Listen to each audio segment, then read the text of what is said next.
Hello, I'm Grandmaster Davorin Kuljasevic, and I would like to welcome you to the new ICC video series called Mastering Piece Trades.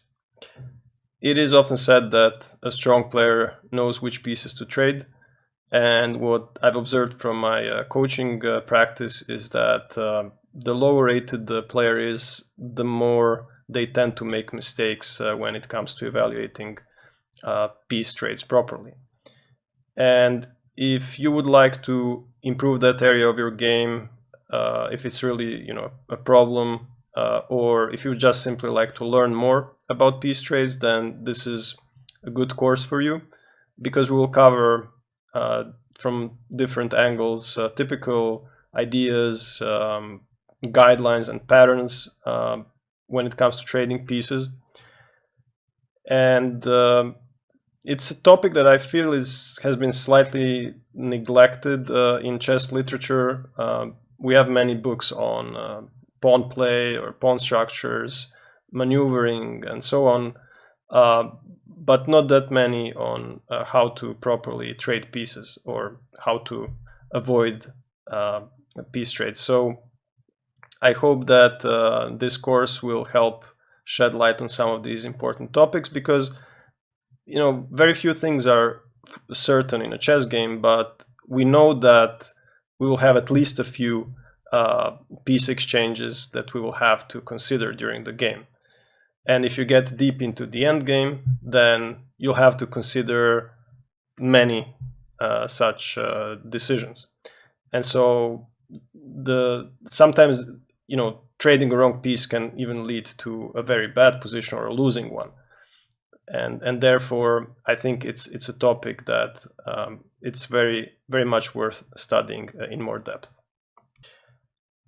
Now, when we talk about piece trades, I'll just give you a little bit of introduction now before we start going through the actual material from the course, just so you have an idea of what the course is going to be about. So when we talk about piece trades or piece exchanges, what we usually have in mind is a fair exchange of material, right? So, for example, in this position right here on the board, there is an offer to trade the light square bishops. And so, since both bishops are considered to be equally valuable from a material point of view, then we consider this a fair exchange. However, not every exchange is made equal, because there are also positional considerations, or there are considerations in terms of time. For example, who's going to win a tempo in that exchange. There are considerations in terms of converting one's advantage, and so on. So we will talk about many of these considerations that play into the decision whether you should trade a piece or not.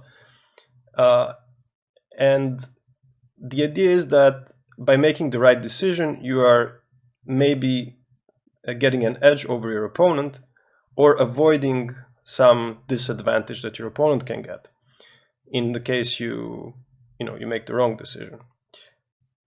And this is very important to remember. So there are always trade-offs, or very often there are trade-offs when it comes to piece exchanges. Yes, sometimes there is an automatic exchange of knights somewhere in the center, and nothing special happens. But we will focus on those types of decisions where it does matter. Strategically, it's quite important whether you're going to trade the piece or not. And I have chosen 9 topics that I will cover in 10 videos that I think are the most pertinent to our discussion about piece trades. So, like I said, before we move on to the concrete examples, let me just give you a quick overview of these topics. The first one we're going to cover in this video, and it's trading a worse piece. I think most of us, even as beginners, are taught that this is one of the first lessons when it comes to trading pieces. Is if your opponent has a strong piece or good piece and you have a bad piece, it's a good idea to trade your worse piece for their piece, and vice versa. It goes both ways. So that will be our first topic. We'll see some typical ideas, and we'll see a few exceptions as well. The second topic and the second video will cover trading the opponent's key piece. So that could be a piece that's really dangerous for you.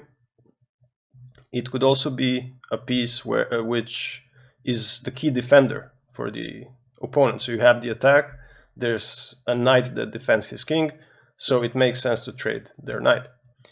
Also, blocking pieces are important. So, you know, a blocking bishop that defends, that blocks your pass pawn and you want to trade it, things like that. In the third video, we'll talk about piece trades that allow us or that help us exploit the opponent's weakness or weaknesses. In the fourth video, we'll talk about piece trades that help us exploit the opponent's piece. So for example, there's a piece on the rim, you trade a certain piece, and then that opponent's piece on the rim becomes even more exposed. The fifth video will cover trading in relation to space advantage. And very often there is this recommendation: if you have the space advantage, do not trade pieces. And again, vice versa, if you're lacking space, it's good for you to trade pieces so you get more space for other pieces. So it's good to review this as well through some examples. The sixth topic is somewhat, I would say, neglected or at least it wasn't talked about too much in chess literature when it comes to piece trades. It's king's role in piece trades. So I don't mean, of course, we cannot trade kings, but I mean that when we trade pieces, how does that affect your king and your opponent's king? And that's something that's easily overlooked if you don't pay attention to it, but it can be crucial. The seventh video will cover trading pieces to increase attacking potential. The eighth will cover premature rook trade. Again, one of these common topics that is kind of neglected. Basically, this means when there's an open file in the position and either you or your opponents start trading rooks without really thinking about whether that's good or not, whether maybe it's better not to trade the rooks and things like that. So I think that's going to be quite a useful topic to talk about. And then finally, the ninth topic that we'll cover in two videos because it's so important, it's of course trading as a way to transition into endgame. So that usually involves queen trades, and there are many mistakes and misconceptions about this, especially on the club level. So like I said, we'll devote two videos to this very important topic. And of course, the material that we will talk about in the videos, you can practice on your own. There will be, of course, exercises in the PGN form. One last thing before we start, we will focus on piece trades, which involve basically minor pieces and heavy pieces. So bishop, knight, rook, and queen. We won't really talk about pawn trades too much. This is a topic that I covered at least partly in my previous ICC video series, Pawns Are the Soul of Chess.